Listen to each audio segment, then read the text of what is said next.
Sanibonani nonke. Umkhulu ubhodla amanzi again. Today we are going to talk about lento le self-initiation. We're going to talk about self-initiation. Ngiyanibulisa nonke magumbamani omhlaba, ngiyadidumedisa kawufela. Ngiyanibulisa, I greet you. Abchini, nda, dimachironi, likai, kuwo wonke nje amagumbamane omhlaba ngiyanibulisa ngomkhulu ngwenya. Ubhodla amanzi banakazana babhodla titshwala. Uvusumuzi kaMadonsela ngokuhlehletela gamethe. Wena lengundi bawusala baloyanisa. Somuhle. Wena zangambini zifuze konina. Sithi namhlanje sikhulume ngalento le self initiation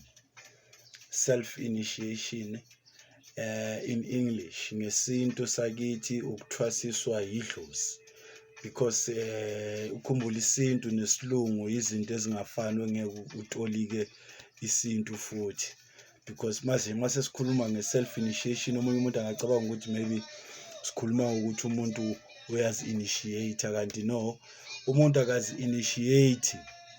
U-initiate-wa yiDlozi lakho, yilo likubonisayo, ubona ngamaphupho akho, with your self experience, izinto ozi-experienceayo empilweni.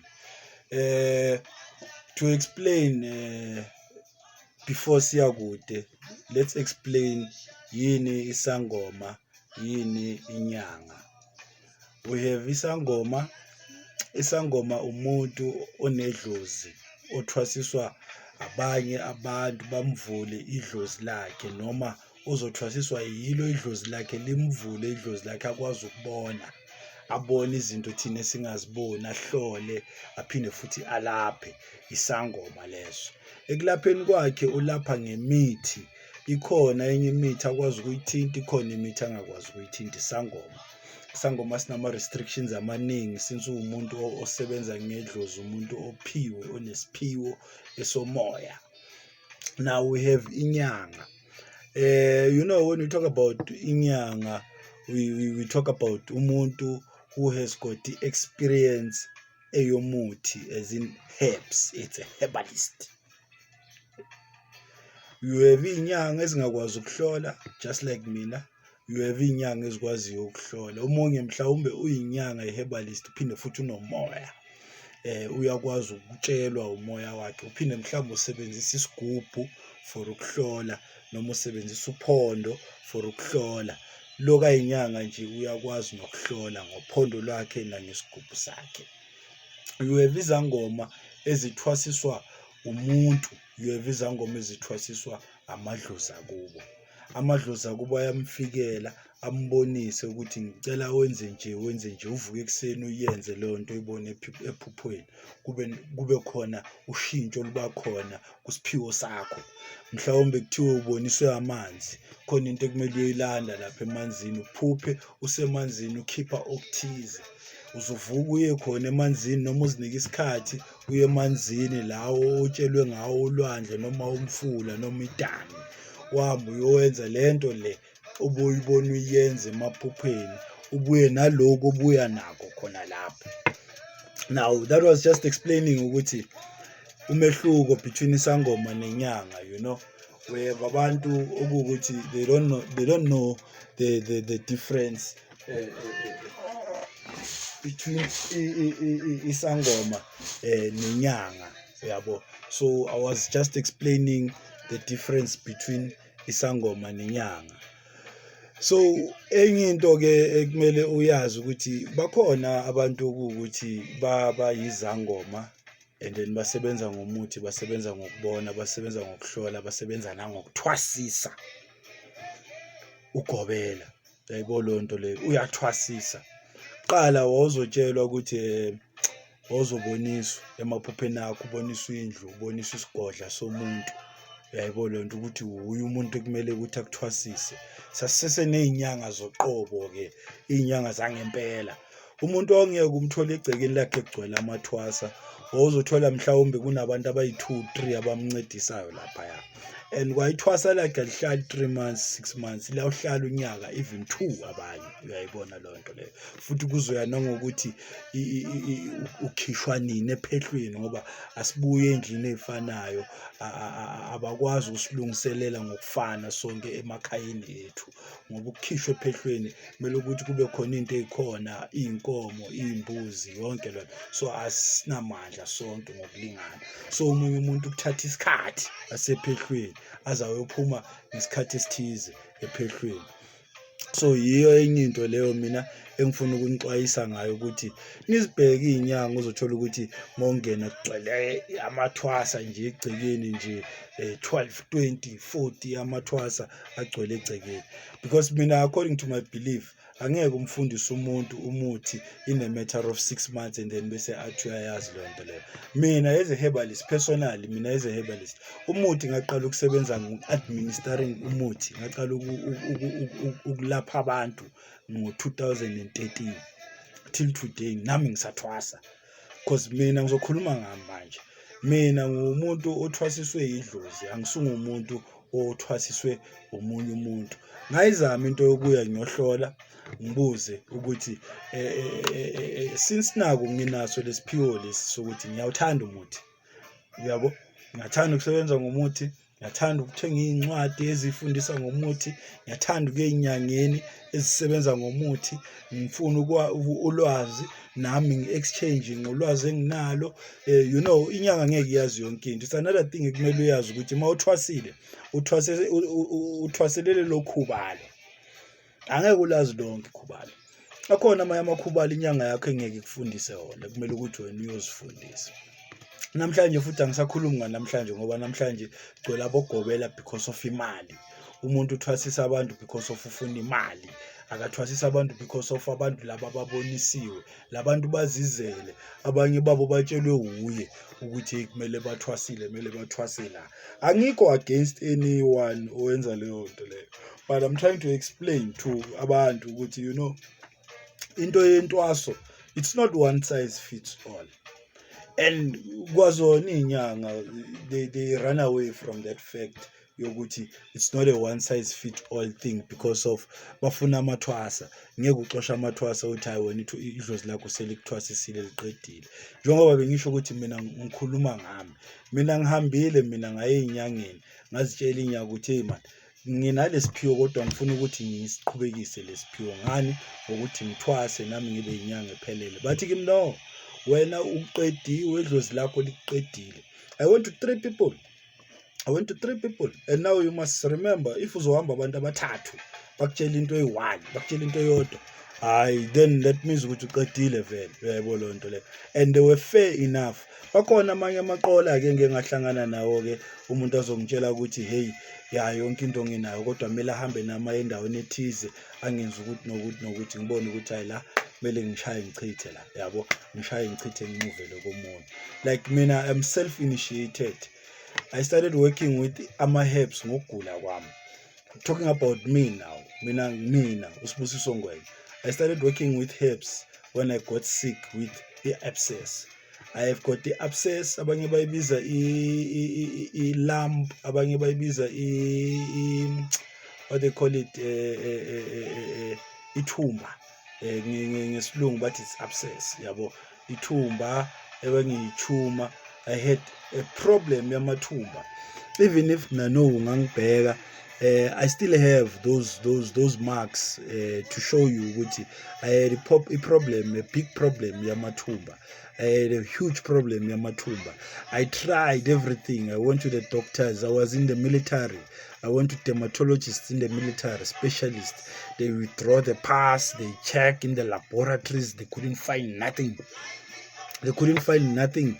They said I'm not sick. Instead, they told me, Guti, your system is very healthy. Yes, cleaner by removing the pus in the body, and you are lucky because it does not remove the pus and take it to your internal organs. It takes it to the skin, of which it does not create any sicknesses like cancer. Because if it would have taken it to isibindi or inhliziyo, it would have been cancer. You will forgive me. I will mix English and isiZulu. English is not my mother tongue. I'm not that good in English, but I will try. So when I got sick with abscess, I went to doctors and all these things. That thing from matric until I joined the military in 2008. And then from 2008 onwards, it continued. Went to doctors. My wife is a witness. My children are witnesses. My colleagues, some of them are my witnesses. They can tell you the struggles that I went through ngamathumba. Until a certain time, I met this Rasta, Rasta Isaac, Kumancambi. He stand sakhe station eKhayelitsha. I met that Rasta. I told the Rasta, I tried amapilisi, I tried everything. This thing just comes and go, just comes and go, just comes and go. It doesn't go away. And then he put me in herbs. Wangenzela bochitha ibhunga, wangenzela bomathunga, wangenzela umhlabelo, wangenzela intelezi ebomvu. Iyaphuzwa ke intelezi ebomvu if bongayazi leyo nto leyo. Wangenzela umchamo wemfene, wangenzela imixture nje, yabo. I took the mixture, I went home, I drank the mixture. I saw a little bit of difference. I went back. I got very intrigued. I've been trying these doctors for a long time from when I was in school, in matric. Nothing happened. But now when I'm busy with the herb, something happens. I was intrigued and I was attracted to this power that I don't know, but I can see it works. They are magnificent. I kept on going to the Rasta Isaac. I would go to his stand just to chill with him, talk about herbs, He would even leave me there in the stand and tell me when I sent now, these things. Makufika client ethize ethi laying sharp Rasta ahambe. And then from there, Rasta started giving me incwadi. I don't know for what. Started giving me incwadi zemithi. Told me, go and photocopy this book. It's the only book I have. I don't have any copy. Just go and photocopy it for yourself. Have a copy for yourself. I photocopied the book. I had a copy for myself. I studied the herbs. That was my second hobby now. That was something that I was doing whenever I'm free. When I'm from work in the military, singena ngo-8 sichayisa ngo-4. When I'm back from work, ngiphezu kwencwadi yama-herbs. I do imbiza for ama-colleagues ami amanye engihlangana nawo agulayo ngithi you can try this, you can try that. They started seeing that from me ukuthi this guy. There was another herbalist from Msebenzini who was working in the dockyard, the harbor master. If you in Navy, if you were working in Navy or you worked in the Navy, still working in the Navy, he's a white man. Introduced me to new books. This is that. We used to call him a Nyanga Yomlungu. I think a lot of people know that guy from the Navy, Simonstown. That guy taught me a lot of stuff, And then it went on this thing up to a point where I had a collection of books. I had a collection of herbs. I had an office that had a lot of herbs, different diseases. I have a collection of books, expensive books. Ezibhalwe ama-professor weyinyanga from Stellenbosch. If you know, Stellenbosch is number one, is leading in teaching about botanical studies. I had a professor, I had his studies, I had his researches. He sold me his copy of the book. He doesn't even publish the book himself today. He sold the publishing rights to another publisher that I won't say the name. I won't even say the name of the professor, but I can say the name of Rasta. That's how I got introduced to herbs. And then it went on this thing up to a point where now I started having dreams, I started having dreams. The first dream I had a very, very strange dream. there was inyanga bengithanda ukuhamba kuyo, and le nyanga lena he always told me ukuthi if you can take me there, you can take me there, you can elevate my spirituality, yonke leyo nto. Avusa idlozi angitshele ukuthi hey ngi-powerful whatsoever, you know, angitshele neminye imithi nami ngi-exchange naye, you know, taught me, you know. But now that dream I had, le nyanga was there, and le nyanga le had a lot of amathwasa. Now when the dream starts, I had boys abangisebenzele ecar wash, still my boys, bathathi material yami. I had a lot of material yokubuilda. They took building material yami, of which bengibekile for another project. I had a project going on, and then I had surplus material. They took my material, these people, they went and sold my material for next to nothing. Now I was fighting with these guys in the dream with Matota. How can you sell my material? I want my material back. They told me they cannot go back to the guy they sold the material to because the guy is a big inyanga. He's gonna bewitch them whatsoever and whatsoever. I said, no, that is my money. I'm gonna go there and look for my material. I went there. When I got there, it was a friend of mine who was inyanga lapayana. He had amathwasa maningi lapaya, lots of twasas. I couldn't even count. But now when I get there, izinja zakhe ziyankhonkotha, kana zinja lo muntu. But that day kule handle leya unezinja, and I can see him from a distance ukuthi akhuza izinja zakhe. Ngene ngenkani izinja zakhe zingilume, you know. Maze ngilume izinja zakhe ngene kumathwasa wakhe. Mathwasa man, lo muntu uthatha imaterial yami, labafana laba nayo imali yakhe, angifuni imali yakhe, incane le mali for la material. Can I have my material back? Ezingihleke le inyanga zakhe lezi, le mathwasa wakhe angihleke, angitshelele we bangithele ngamasaladi nje ngingasathukani nje, yabo. Angibone ukuthi imali la ngiphenduka isilima, ngiyeke yonke leyo nto leyo ngihambe. Endleleni yami ngihlangana noRasta futhi. uRasta lo ngokutshela ngayo, uRasta Isaac, lo wanginikeza isikhwama samayeza. In my dream still uRasta has got that bag yakhe egcwele amayeza, uyinika mina futhi. Uthi Sibusiswa khohlwa ile material, nayi ibag asambe. uRasta ne bag yakho siyaphi? And that guy, la bag leya, even if ingamsinda kanjani, even if ingaba nemithi engakanani, that guy never gives up that bag to no one. The guy gave me the bag. He took the bag. Endleleni we met a garden. It's veggies and herbs mixed. It's we are boy garden enganakekelwanga bekutshaliwe but ayinakekele. uRasta athi simela sikhe. Sime sikhe noRasta sime. Hey Rasta man, ingadi yabantu lena siyamosha. Athi uRasta asikho imithi la sibu. Sikhe imithi nami ngimamela uRasta and then siqhubeke sihambe. Endleleni masiqhubeka sihamba ngihlangana nendlu yasekhaya yase-KZN kumkhulu ozala ubaba uMtimandi uBhodlamanzi. Indlu yasekhaya iyabhidlika. Phambi kwendlu yasekhaya kunesikolo. Isikolo esihle nje sabelungu, kuyaculwa laphayana, kuculwa kamnandi amakhwaya lawo. Ngivuke lapho because ngibona ikhaya lasekhaya liyawohloka. Ngapha isikolo kuculwa kamnandi amakhwaya. I went and consulted about the dream. As I said, I consulted 3 people that I trusted. They told me the same thing. Sibusiswa, thatha isikhwama usebenze, uqedile. Uye ekhaya uyobika umsebenzi. Iphupho lisho njalo.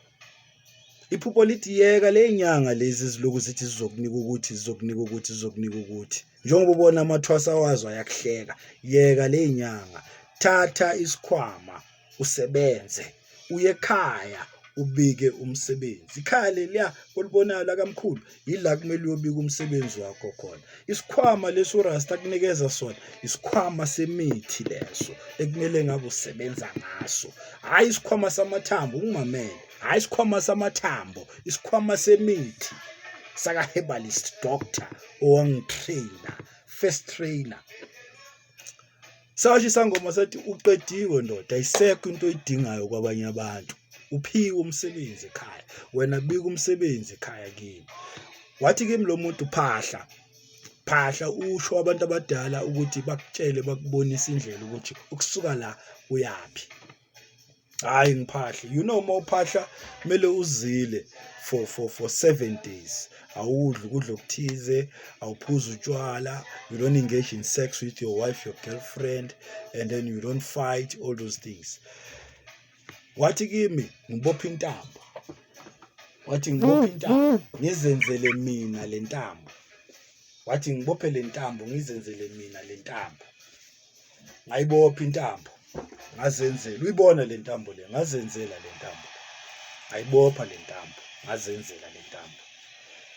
Ngithe ngiqeda ukubopha intambo wathi kimi ke uthathe isinefu, uthathe amalahle uwashise, uthathe ieshi yamalahle, umlotha lo wamalahle, ufafaze kule ntambo, uyifake ebhodweni, ushisa amakhandlela eli-blue, eli-yellow, elimhlophe, elibomvu, eli-green. Njengoba uwabona lamakhala lawo. Hayi ngiyenze leyo nto, angitshele uzile 7 days. Ukhulume lapha yana mawushisa lamakhandlela wakho ungawacimi ukuthi ucela bakubonise. Hayi ngayenza ngendlela asho ngayo. Ngayenza intambo yaqina, ngayiphahlela intambo. Ngathi ngisaphahlela intambo kuyo lo 7 days ngaba nephupho mntakababa. Ngaba nephupho mntakababa. Iphupho lami lathi umkhulu wafika umkhulu. Ushuthi umkhulu uthe makafika, wafika umkhulu aphethe le ntambo le. Ayigaxe kanje le ntambo. Amile, ame ngeenyawo kanje. Ayigaxile le ntambo mntakababa. Ngokutshela ukuthi umkhulu ngathi mangimbona ngangibona ilanga. Ilanga liza la eduze kwami la ephupheni. Ngibona ilanga liza la eduze kwami la. Lithi malithi lelanga leli ngibona umkhulu na ngwetshebe emhlophe. Fishane nje umkhulu wami akekho mude. Hawu mkhulu ayibona lona. Umkhulu kuye ubophe le ntambo uyigaxile nje kanje. Uphethe ibhodlela lamanzi. Ibhodlela lamanzi liyashayina. Liyashayina if usibona isigubhu se2 litha singenayo lestika lesisakhona seCoca-Cola siphethe kanje. Aphethe nale ntambo le ayigaxile. Mangiya ngisondela kumkhulu ngifuna ukubamba le ntambo ngoba le ntambo le ngiyayibona ile ntambo yami engiyenzile. Mangiyibamba le ntambo iphenduka inhlwathi. Iphenduka inhlwathi mntakamama. Hey, ngingathuki. Ngibambe le nhlwathi lena, ngiyibambe le nhlwathi. Ithi mayiphenduka futhi iphenduke umuthi ofana nomkhanya kude. Mawumbona umkhanya kude sebunda ngathi uba nalezi zinto eziyelo bayibiza icoral labelungu leyanto le eyicoral. Ihlala imold, ihlala phezulu komkhanya kude. Ikuphenduka isihlahla somkhanya kude. Hey, phinde likhanye ilanga futhi. Lithi malikhanye ilanga lisunduke ilanga lisuke eduze kwami. Lele kude ilanga likhanye. Lathi malikhanye ilanga ngabona ibhayi lelanga. Ngezwe izwi lithi kimi Sibusiso indlela yakho iqala la. Hawu mntakamama kuyo lo 7 days bengiphahla ngayo, ngizilile ngayo, ngikhuluma nabakithi, bangibonisa bathi uhambo lami uqala la. Wazi ukuthi mawubona ibhayi elimhlophe elelanga, eli-red and white and black elelanga, ithwasa ke lelo. Uhambo luyaqala ke lapho. Ilanga ke leli indlela yakho ke sikhanyile. Uyayibona lonto le. Indlela yakho iqala lapho. Indlela yami bese iqalile. Ngamfonela lo gogo, ngathi gogo ulapha ePitori ugogo. Wathi ugogo Kendi useHammanskraal, mangabe ufuna ukumazi uze kimi, is one of my referrals when it comes to ukuhlola. Wathi kimi ugogo yazi ngambuza ngathi gogo. Ngaqala nje ngokumbuza nje ngokumhlokoloza nje ngathi gogo lomkhulu omthumela izolo ebusuku wathi hey ungangilingi. Angithumelanga mkhulu mina lapho. Lomkhulu ombonile wena umkhulu wakho lo. Ukhuluma nomkhulu wakho uhlukane nami manje. Ngathi hey gogo lomkhulu uthi yebo. Ngendlela asho ngayo sebenza mfana wami. Kodwa bika umsebenzi kuye umkhulu lomdala lo. Uyayibona lonto le. Now we talking about people who are self-initiated. We talking about people abavelelwe amadlozi abo emaphupheni abo abatshela ukuthi ayenzeni. Uthwasiswe idlozi lakini. Liqedile idlozi lakini. Unezindlela ongazisebenzisa ukuthi ulibone idlozi lakho. Unezindlela ongazisebenzisa ukuthi ulisebenzise idlozi lakho. Unendlela ongazisebenzisa ukuthi ulizwe likhuluma nawe idlozi lakho. awudingi ugobela all the time ukuthi ugobela azokutshela ukuthi yenza ukuthi hlanganisa ukuthi. Mina umuthi mina ngikwazi ukuthi ngizifundele. I've got books, even neBhayibheli ngiyalifunda. Ayikho incwadi engayifundi, kwa iBhayibheli ngiyayifunda. Ungibona nje namhlanje kungenxa yokuthi ngisontile ekhaya kithi bekusontwa, ngikhulele endlini ukuthi sesatshelwa ukuthi iBhayibheli liyafundwa, sikhulele ezikolweni sesatshelwa ukuthi iBhayibheli liyafundwa. Akusizi into esingavele nje sizilahle ngoba sesibadala lezo zinto bese siyazilahla nje kanjalo, yabo. Incwadi ngiyifunda wena mntaka mama, yabo. And futhi nokuthwasa, ngithwasiswe yiDlozi, angithwasiswanga omunye ugobela. Angibadeleli abogobela, ngithi abogobela bazi next. Angibadeleli, baningi abogobela boqobo, abaqotho, abayenza umsebenzi wabo, balikhipha ithwasa lihambe liyosebenza. Now ugcwele ngabogobela today, abogobela ozobathola banamathwasa ayi-40. Mabakhishwa la mathwasa, bakhishwa after 3 months, bakhishwa boyi-40. Ungitshela ukuthi lo gobela ube nesikhathi ukuthi afundise each thwasa umuthi. Ube nesikhathi sokuthi afundise each thwasa ukuyokha umuthi. Njengoba ubabona nje nabosikhotheni babayise ema-McDonald, babhorekile, abazi ukuthi bayenzeni. Bahleli bagcwele lapha egcekeni lapha, yena sekathathile imali zabo, ulinde ukuthi baphume, akasazi ukuthi ayenzeni, ubona ukuthi akabazulisa bayise eMcDonald. Ungadlalwa abantu mntasekhaya, consult, and when you consult, have a first opinion, have a second opinion, and a third opinion.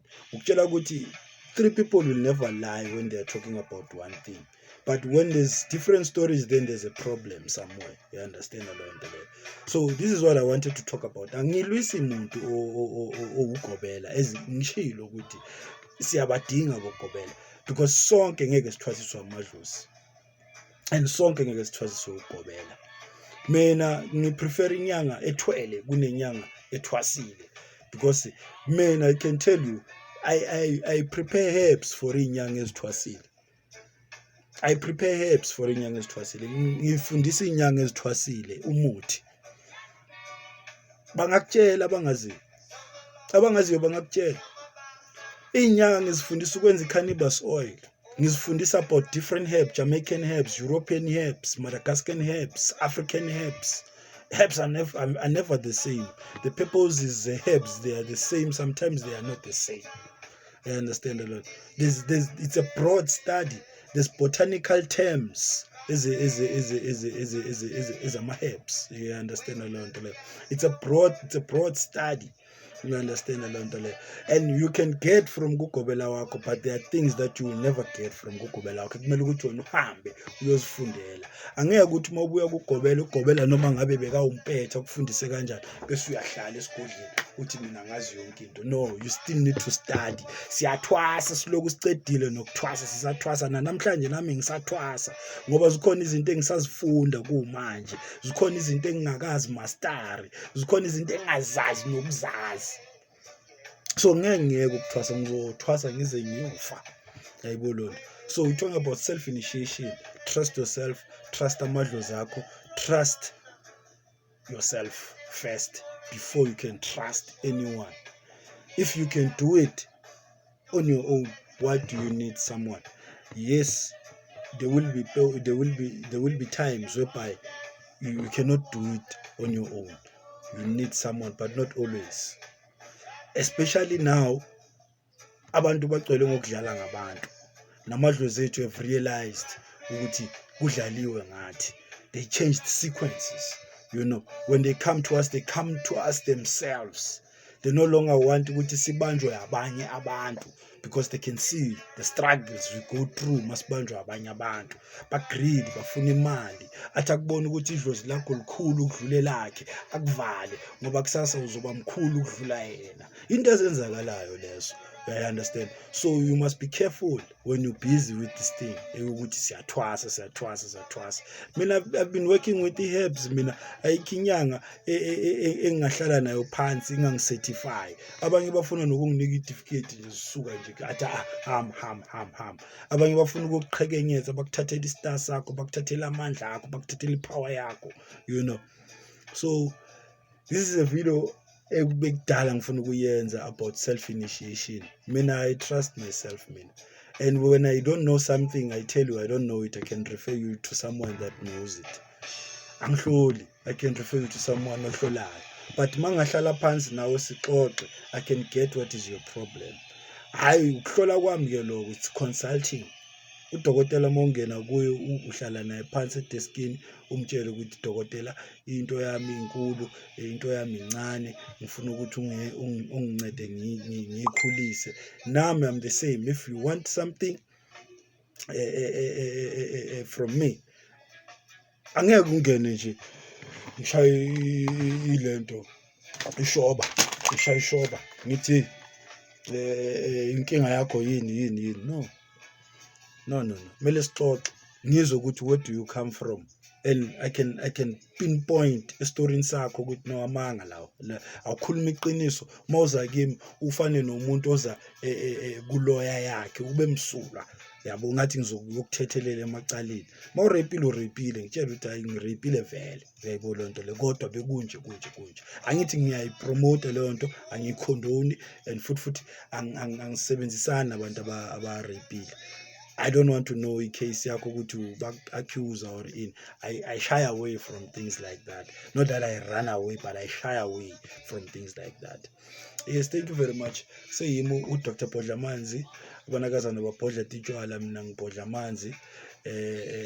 Angithola ku 065 344 3522 065 344 3522. Ngisatholakala khona manje eJoburg, kodwa soon and very soon ngeke usangithola eJoburg, uzongithola eCape Town, number 15 Mavu Road eKuphumleni, number 15 Mavu Road eKuphumleni. Siyacela ukuthi nisupport ipage lethu, YouTube page yethu, siyacela ukuthi nisupport iFacebook page yethu, ni like ni subscribe. Siyacela ukuthi nakhona futhi konke sikufundisayo ungeza ubuze kuyo yonke into esike sayikhuluma, ungeza ubuze, ungaphikisa la uphikisa khona.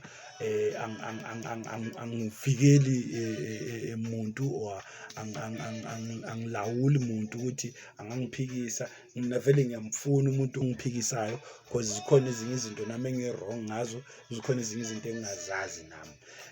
Ngiyabonga kakhulu.